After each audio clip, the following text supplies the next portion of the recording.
some of you may not have found your papers up here because I left a group of them at home, maybe about 30 of them, so I know that I graded yours. So stop by tomorrow and pick them up in the office if you're dying to see whether you got a check or a check plus, or a check minus. And the ones for today are supposed to be posted into the Dropbox in Sakai because of the outcomes and assessment. So we're really happy to have here with us today. I know you guys like to hear from graduates of the program, so we have two recent graduates of the TMD program to talk to you today about more about the art of fashion. Our first speaker is going to be Stephanie Kalenko, who graduated in 2011, so not too long ago. And she is the cover of the alumni magazine called Quad Angles. So I think you might have seen this as the banner for a couple weeks there on the homepage. Then on the inside, there is a feature for lots of grads of URI. Not all of them were TMD who are involved in fashion somehow. So some of them were business people who got the idea they wanted to do something in fashion. So Stephanie is in there getting a spread from the Style Week Northeast that she was part of. Then we also have one of our own class members who's in here. Have you seen this? Yeah. Okay. Nick is in here as the guy from Maine who always wears the duck boots. And we got a couple other grads from not too long ago. Cindy Yang, if you remember her. So this is interesting that we got such a big spread. I think some of the other colleges are jealous. Some of the other programs are jealous. Anyway, Stephanie had two abroad trips while she was here that she'll tell you a little bit more about. She participated in Eco Chic with the FMS Society and also with Spring Splash to give her practice to branch out into what she's been doing since graduation, which is her own design company. And she has shown at Style Week Northeast, which she'll explain a little bit more about later. Jillian Banta, our second speaker, graduated in 2012. So just a year ago, she was still in classes at URI. She participated in FMS fashion shows and in Spring Splash, as well as the Style Week Northeast. She participated as a student entry for their contest, and also just this last January as one of the main presenters. And she also went on the fashion study tour. Dr. Hannell, maybe asking those of you who are designers if you'd like to show at this year's Spring Splash. So real big emphasis on that since it's our 10th year, and we would like to see our talented students out there on the runway with their projects. So without further explanation, we're going to let Stephanie get started.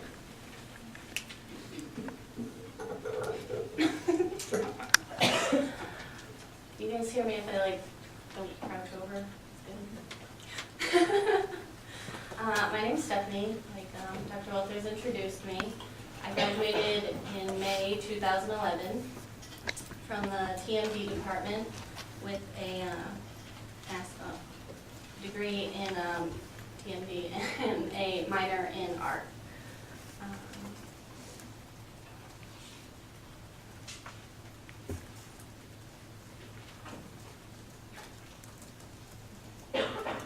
While I was at URI, I took many different creative classes, and I think it's really important that you have a wide variety of skills. So some of the classes I took were drawing and painting, photography, the history of fashion, which I think is really important because looking back, it's our history, so it can be very inspirational. And I also took a weaving class while I was at URI, and I think that was quite eye-opening because you can actually here at URI set up a loom and make fabric, which you don't get that everywhere, so I think that that's very cool. And I also took Carl's design process class, the CAD class, flat pattern making and draping with Dr. Hannell, and a floral design class, which I actually work part-time as a florist right now, because you do need to have, well, most of the time, you do need to have a part-time job while you're breaking into this industry. So I found that to be very interesting, and I used it as another creative outlet. So while I was at URI, I ended up hearing about a lot of people I knew going abroad and studying abroad and how much fun they had, and I ended up going to Lyon, France with one of the university's programs for about 3 weeks, and it was probably one of the best things that I've ever done in my life. So I would really encourage you, if you get the chance to study abroad, that you do. It was my first time flying alone, first time being in a foreign country, and I don't speak the language alone, and it can be really intimidating, but it's one of those things that I would probably regret not doing it.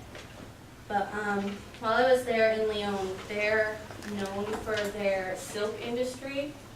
So we ended up going to a lot of, like, they call them go-sees, which we would go to boutiques and different workshops and stuff.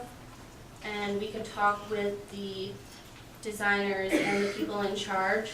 And one of the places we went to was just this little shop, and in the back the man let us in, and we could see he actually had a loom set up, and he was weaving the silk in the back, which I just thought that that was really amazing. And you really don't see a lot of handmade fabric anymore, so it was quite inspiring. And I had actually gone here before I had taken the weaving class at URI, so this kind of inspired me a little bit. And the picture on the right is actually a woven picture. It's made out of thread, it's not a photograph. So, I mean, you have textiles, photography, and art all in one right there. So, I mean, they're all connected through a lot of different ways. But one of the other really cool experiences that we got to go on was we got to go to the Hermes factory in Lyon, and it's like a little bit south of Lyon, and the artists would well, first of all, we got to kind of see backstage, I guess not backstage, but behind the scenes of the process of actually screen printing the scarves.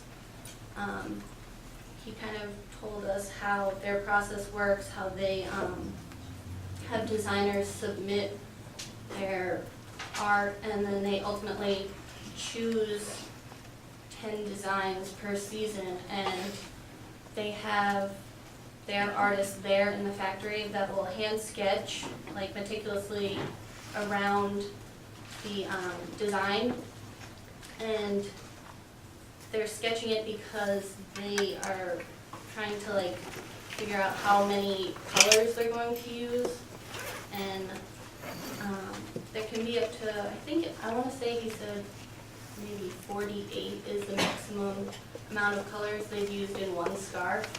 So that means they need 48 different screens. So there's a lot of checking back with the work and making sure things line up, and this is all hand done. There's the only stuff that they do with the computers really is, they have machines that actually put the ink on it, but a lot of it is all just handcrafted, which I think shows a lot of history, and it's nice to see that brands like that, they haven't given in to mass production, they still keep it high quality, so that's what, ultimately what you're paying for. I mean, the products, as you can see, they put them on the conveyor belt, the silk, and then each one is done with a little thing. I have a little video I'll show you.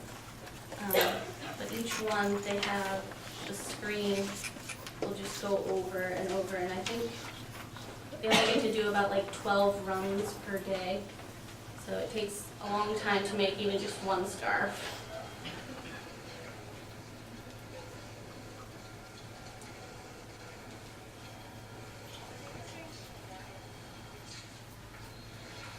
And it just moves over each one. So I just thought that that was so inspiring that they would keep up with that kind of tradition. And then at the end, they have women that take the scarves home and they hand stitch the outside edge. So it's all handmade. It really is an art form itself. So that was quite inspiring. Next we went to this sweet little old woman's house in southern France, and she was nice enough to show us her collection of Paul Poiret dresses, and she must have had probably 30 different dresses just all up in her attic, and it was the middle of the summer. It was very, very hot.